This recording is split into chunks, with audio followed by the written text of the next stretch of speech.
हरे कृष्ण दोस्तों आप सभी को बचवारस की हार्दिक शुभकामनाएं। हिंदू पंचांग के अनुसार बचवारस के व्रत भद्रपद महीने के कृष्ण पक्ष की द्वादशी में किया जाता है।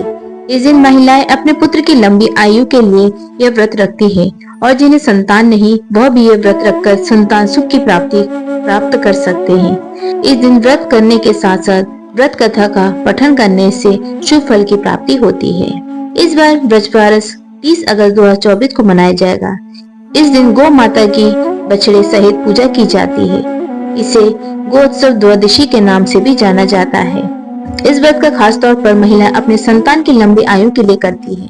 जिस महिला को संतान नहीं है वह भी संतान प्राप्ति की इच्छा से इस व्रत को करती है। मान्यता है कि इस दिन बचवारस की पूजा करने के साथ साथ व्रत कथा पढ़ने और सुनने से व्रत का दुगना फल प्राप्त होता है। चलिए हम बचवारस की कथा का श्रवण करते हैं। पौराणिक कथाओं के अनुसार एक गांव में एक साहूकार था जिसके 7 बेटे थे। एक बार साहूकार ने एक तालाब बनवाया लेकिन 12 वर्ष तक वह तालाब नहीं भर सका। इससे परेशान होकर साहूकार कुछ विद्वान पंडितों के पास गया और उनसे पूछा, इतना समय हो गया लेकिन मेरा तालाब क्यों नहीं भरता? तब पंडितों ने उन्हें कहा कि तुम्हारे बड़े बेटे या तुम्हारे बड़े पोते की बलि देनी होगी, तब यह तालाब भरेगा। तब साहूकार ने अपनी बड़ी बहू से अपने माता पिता के घर जाने के लिए कहा। पीछे से उन्होंने अपने पोते को अपने पास रख लिया, जिसके बाद उन्होंने अपने पोते की बलि दे दी। तब उस दिन बहुत बारिश हुई और जिसकी वजह से वह तालाब भर गया। इसके बाद बचवारस आई और सभी ने कहा कि तालाब पूरा भर गया है, इसकी पूजा करने चलो। साहूकार ने अपने परिवार के साथ तालाब पूजा करने गया। वही दासी से बोल गया कि तुम गेहूला को पका लेना। गेहूला का मतलब होता है गेहूं के धान से। दासी समझ नहीं पाई, दरअसल गेहूला गाय के बछड़े का नाम भी था। उसने गेहूला को ही पका लिया। बड़े बेटे की पत्नी जब अपने मायके से घर आई तो तालाब की पूजा में लग गई। तालाब पूजा करने के बाद उसने अपने बच्चों से प्यार करने लगी। तभी उसने अपने बड़े बेटे के बारे में पूछा। तब तालाब में से मिट्टी में लिपटा हुआ उसका बड़ा बेटा निकला तो वह बोला, माँ मुझे तो प्यार करो।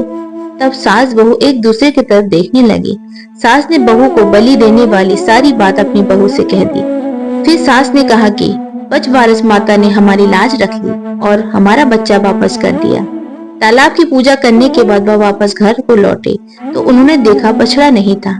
साहूकार ने दासी से पूछा कि वो बछड़ा कहाँ है? तो दासी ने कहा, आप ही ने तो कहा था कि गेहूला को पका लेना। साहूकार ने कहा कि हे भगवान, एक पाप से तो अभी उतर के आया, तुमने दूसरा पाप कर दिया।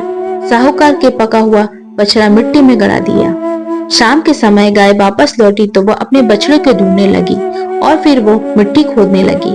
तभी मिट्टी से बछड़ा निकल गया। साहूकार को पता चला तो वह भी बछड़े को देखने गया। उसने देखा कि बछड़ा गाय का दूध पी रहा था और वह व्यस्त था। तब साहूकार ने पूरे गांव में यह बात फैला दी कि बेटे की मां को बचवारस का व्रत करना चाहिए और तालाब की पूजा करनी चाहिए। तो दोस्तों, हम भी बचवारस माता से प्रार्थना करते हैं कि हमारे जीवन में भी सुख शांति तरक्की उन्नति रहे और हमारी संतान को हर विपदा से बचवारस माता रक्षा करे। हमें गौ माता की रक्षा करनी चाहिए, इसलिए हमें गौ माता और उसके बच्चे की भी पूजा करनी चाहिए। आज के दिन जो भी गौ माता और बछड़े को पूजा करता है उसके संतान की आयु लंबी होती है और उसके घर में सुख शांति तरक्की उन्नति होती है। माता ब्रजवास माता की कृपा सदैव बनी रहती है। बचवारस माता की व्रत की कथा को जो भी पढ़ता या सुनता है उसकी हर मनोकामना माता अवश्य पूर्ण करती है। तो दोस्तों, आज की वीडियो आपको कैसी लगी कमेंट करके जरूर बताइएगा और मेरे चैनल को लाइक से सब्सक्राइब कीजिएगा। हरे कृष्ण दोस्तों।